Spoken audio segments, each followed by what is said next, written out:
Star Wars, Revenge of the Sith, The Last Adventure, Obi-Wan Kenobi and Anakin Skywalker were a great team. Together, the two Jedi traveled across the galaxy and fought battles against the dark forces of the Sith.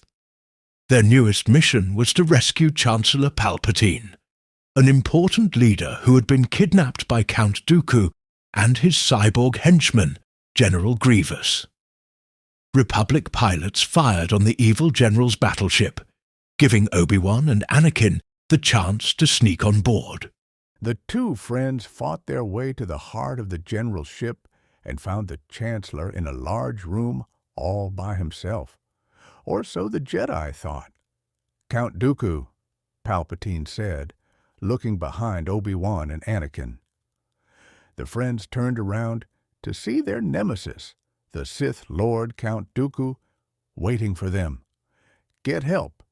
You're no match for him," the Chancellor ordered the two Jedi. But Obi-Wan smiled. "Chancellor Palpatine, Sith Lords are our specialty," he said.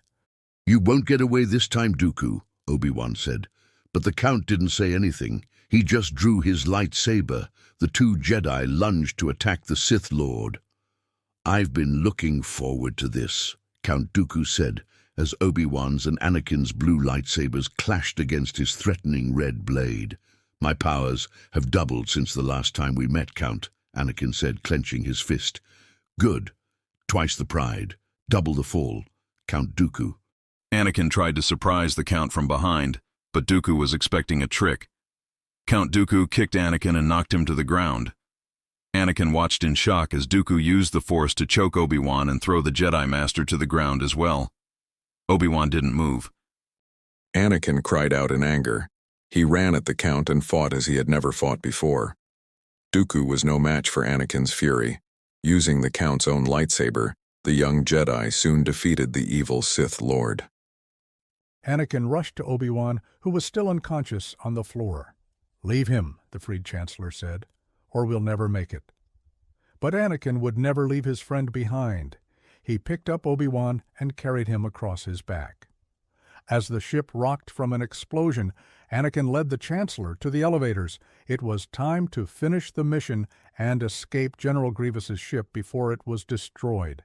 Before too long, Obi-Wan was awake, and the two Jedi were almost at the hangar bay, where their faithful droid, R2-D2, was waiting to take them home. But General Grievous was one step ahead of the Jedi this time. General Grievous activated a ray shield around Anakin, Obi-Wan, and the Chancellor. They were trapped. "Wait a minute. How did this happen?" "We're smarter than this," Obi-Wan said, thinking back to all the adventures he and Anakin had been on together. "Well, maybe they had been trapped a few times." "Apparently not," Anakin replied. "We'll not allow this long time." The two friends, Chancellor Palpatine and the droid, R2-D2, were led before the evil General Grievous on his command deck. "That wasn't much of a rescue," the cyborg general said. "He took the Jedi's weapons from them. Your lightsabers will make a fine addition to my collection." But Obi-Wan only smiled. "Not this time, and this time you won't escape," he said. "R2," Anakin cried. The droid beeped and sparks flew as the droid created just the distraction the Jedi needed to free themselves and get their lightsabers back. "Crush them," General Grievous cried as his army of droids tried to stop the Jedi. But Anakin and Obi-Wan were a perfect team. Working together, the two Jedi soon took down all their enemies on the command deck, all except for General Grievous. "You lose!" General Grievous yelled.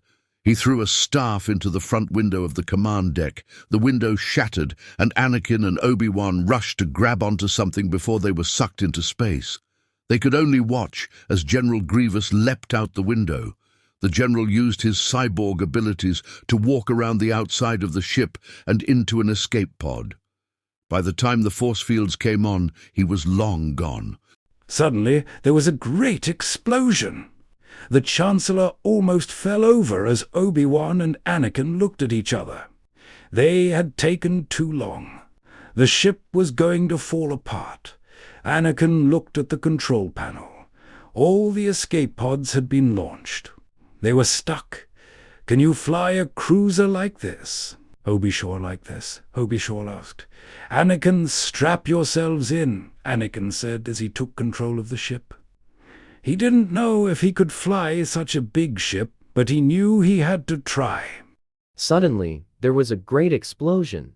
The Chancellor almost fell over as Obi-Wan and Anakin looked at each other. They had taken too long. The ship was going to fall apart. Anakin looked at the control panel. All the escape pods had been launched. They were stuck. Can you fly a cruiser like this? Obi-Wan asked Anakin. Strap yourselves in, Anakin said as he took control of the ship. He didn't know if he could fly such a big ship, but he knew he had to try.